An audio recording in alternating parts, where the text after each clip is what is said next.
Hello,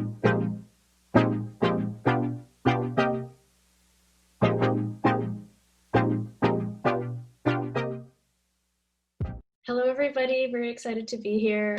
Ahmed invited me to speak about public-private partnerships, and I should temper your expectations by saying that I don't really know that much about public-private partnerships, but I would love to share some observations that we've seen from our vantage point here at New Harvest in terms of ways that the public cell ag sector and the private cell ag sector can work together going forward. I think normally we think of public-private partnerships as interactions with government and so on. And I also think that's really important work, but this is going to be focused a little bit differently. So first, I'll just dive into some background on New Harvest, which I think will help guide the conversation. Let's see. Yes, so for those of you who are not familiar with New Harvest, our mission is to build the cellular agriculture ecosystem because we believe that that's the best way for us to get towards a world where food can be grown from cells instead of animals to ethically and sustainably feed our global population.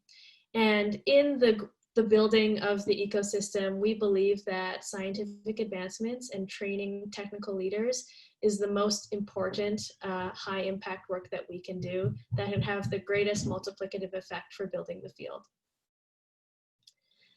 To summarize, our work is very much focused on not only training the technical leaders, but also building that foundation of academic research as well as the research community.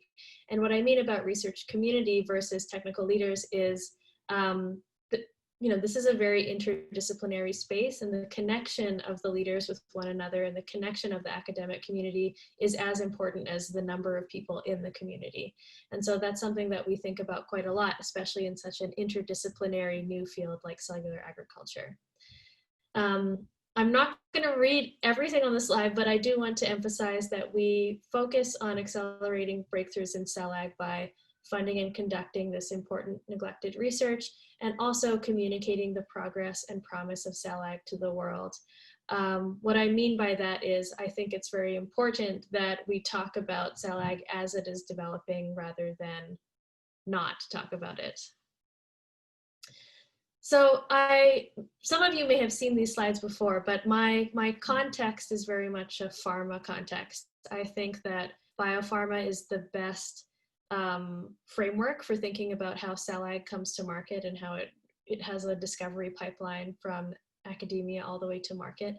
And this graph is something that people in pharma are very familiar with. It shows how developments in biotech often move from early stage research, discovery research, where you're still just figuring things out, trying completely brand new things that wouldn't really be viable or cost appropriate within private companies, and doing that with public funding, and then doing your last third of R&D with private funding, investment capital and so on. And many have heard of the valley of death, which is the funding gap between those two things, which has led to why we hear so much about translational research and offices of translational science and all these kinds of things at universities around the world, because there's a lot of great ideas being developed with public funding that have a hard time transitioning into private funding world. So this is how kind of classic biotech goes at the moment, but this is how cell ag looks right now. It's quite different. We have a very interesting world where so much investment has gone into private funding. In fact, I think it's from Ahmed's report where he told me that cell ag food companies have raised over $1 billion in the past 5 years. Thank you, Ahmed, for that stat. Meanwhile, the public funding for cell ag remains in the low millions. And I mean, that's hard to calculate because I think there's a lot of transferable money from governments funding certain other types of science, but relatively speaking, it's a lot less in terms of what it could be. And that is a very big problem, which I'll speak to a little bit later. Just to tie back to New Harvest a little bit for some context, how do we advance cellular agriculture in particular?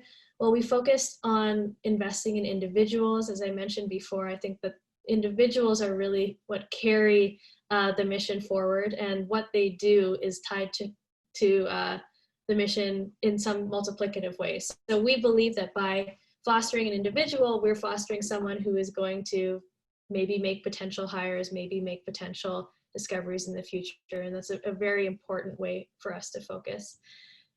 We also see openness as the best way to amplify our impact. As we are developing our research in-house, or sorry, not in-house, as we are developing and funding this academic research, it's only going to have impact if many people can have access to that research, many people can build off of it.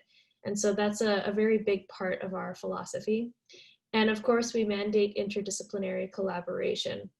And I make a point out of this in particular because this is a very new field for which collaboration is not built in or easy.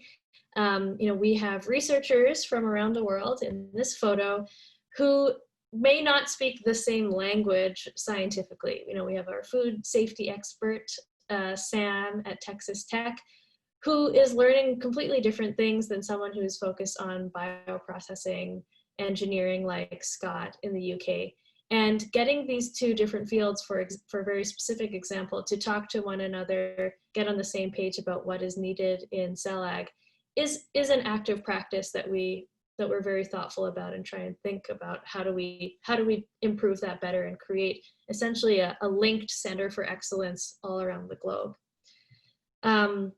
This is a little bit of what our fellowship looks like right now. It's not the most up to date, but it captures what we're thinking about right now. And this represents, the public research side of things. I think the private side of things is probably a little bit similar looking, except with maybe a few more dots in Asia. And this is what the research network looks like beyond just the fellows themselves, because once you bring on a fellow, you also have advisors and reviewers that we work with who help us in the admissions and onboarding process in deciding which people we want to bring on. And we also have a seed grantee program, which allows us to provide small amounts of funding to new ideas and new researchers around the world. So we've been growing this research network for the past 5-6 years. And I present these things to you not to show how amazing New Harvest is, but to show you how it ties back to that graph of public to private, because our network effects have been very much tied to getting companies out there into the world which are raising money independently. These numbers are also not up to date, so forgive me for that. But what I'm trying to get at is, by making investments in public research, you do create a pipeline towards private investment that is very powerful, and you do stimulate the ecosystem in a very meaningful way.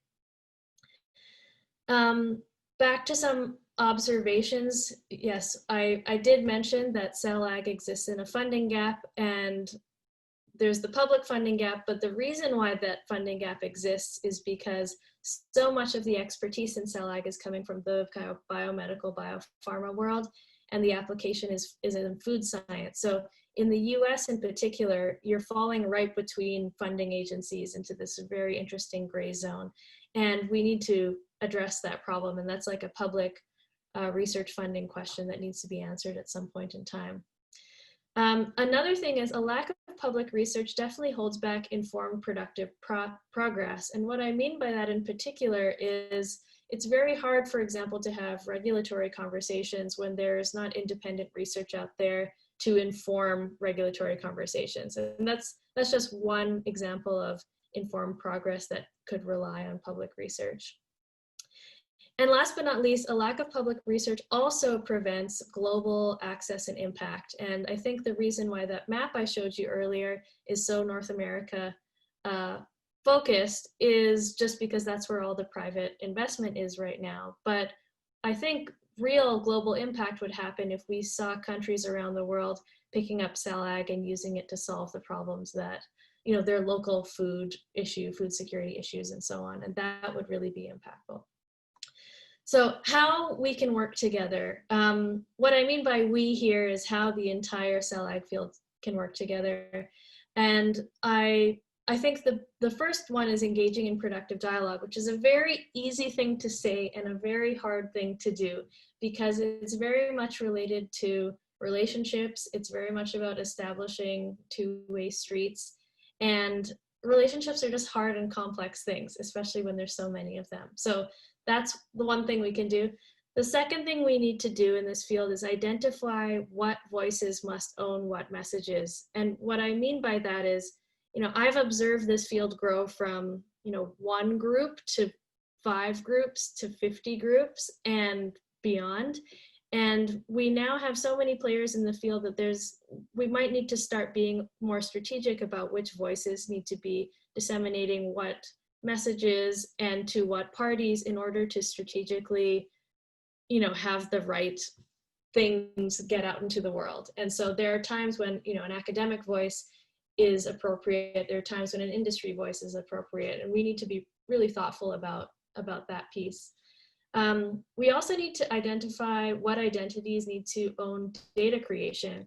This is an interesting, complex one that kind of ties back to the messages, but we have so many practitioners now, and we have so much data that still needs to be developed. How can we appropriately kind of split that up to make sure that we are getting the right data out there into the world under the right banners?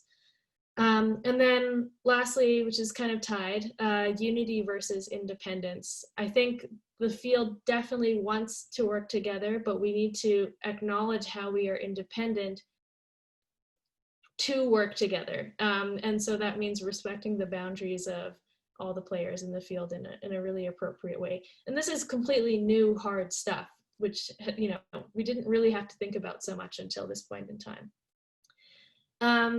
My last slide is I wanted to talk about something we're doing here at New Harvest that we haven't announced yet, so we're very happy to announce it here at the Alt Protein Conference, Ahmed, which is a safety data initiative that we've been working on for the past probably year, but very actively in the past several months.